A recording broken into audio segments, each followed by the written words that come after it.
سأقبل يا خالقي من جديد كما أنت مني إلهي تريد، وأرجو إذا أنت تقبلني جنان الخلود ومنك المزيد، جنان الخلود ومنك المزيد.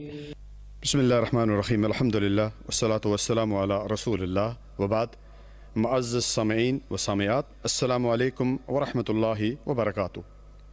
کیا آپ جنت میں خزانہ چاہتے ہیں؟ بھائیو، دنیا کے خزانے ختم ہونے والے ہیں. سورت نحل آیت نمبر 96 میں اللہ تعالیٰ نے کیا فرمایا؟ ما عندکم ینفد وما عند اللہ باق. جو تمہارے پاس ہے سب ختم ہونے والا ہے. یہ بیوی بچے، یہ شہرت، یہ مال و دولت، یہ بنگلے، یہ تمام چیز ختم ہو رہی ہے. اور جو تم نے آگے بھیج دیا، اور آگے بھیجنے کا کیا ہے؟ نیک مال. آئیے آپ کو ایک چھوٹا سا نسخہ بتاتا ہوں، یہ آپ پڑھتے رہیں اور جنت میں آپ کے لیے خزانے تیار ہوتے رہیں گے. سیدنا ابو موسیٰ رضی اللہ تعالیٰ عنہ روایت کرتے ہیں کہ نبی صلی اللہ علیہ وسلم نے فرمایا: قُل لا حول ولا قوة الا باللہ فإنها کنز من کنوز الجنہ. رواہ البخاری والمسلم. کہ نبی صلی اللہ علیہ وسلم نے فرمایا یہ کلمات یعنی لا حول ولا قوة الا باللہ یہ پڑھتے رہو اور جنت میں خزانے جو ہیں وہ تیار ہوتے رہیں گے. اسی طرح آپ صلی اللہ علیہ وسلم نے فرمایا کہ الا ادلک علی کنز من کنوز الجنہ، کیا میں تمہیں جنت کے خزانوں میں سے خزانہ نہ بتاؤں؟ قالوا بلا یا رسول اللہ، بتائیے اللہ کے رسول.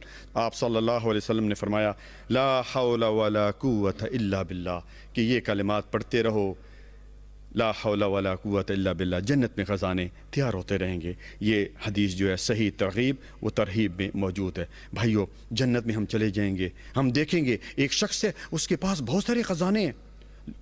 اس سے پوچھا جائے گا، پوچھیں گے بھائی تمہارے پاس اتنے خزانے کہاں سے ہے؟ ہمارے پاس تو نہیں ہے. تو وہ کہے گا میں دنیا میں یہ کلمات پڑھتا تھا، لا حول ولا قوة الا باللہ.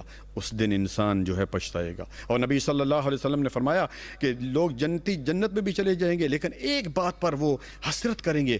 وہ کیا حسرت ہوگی؟ وہ حسرت وہ یہ ہوگی کہ جو ان کے لمحات اللہ تعالیٰ کے ذکر سے جو ہے بغیر اس دنیا میں گزرے ہیں. اللہ تعالیٰ سے دعا ہے کہ اللہ تعالیٰ ہمیں نیک اعمال کرنے کی توفیق عطا فرمائے. وجزاکم اللہ خیرا.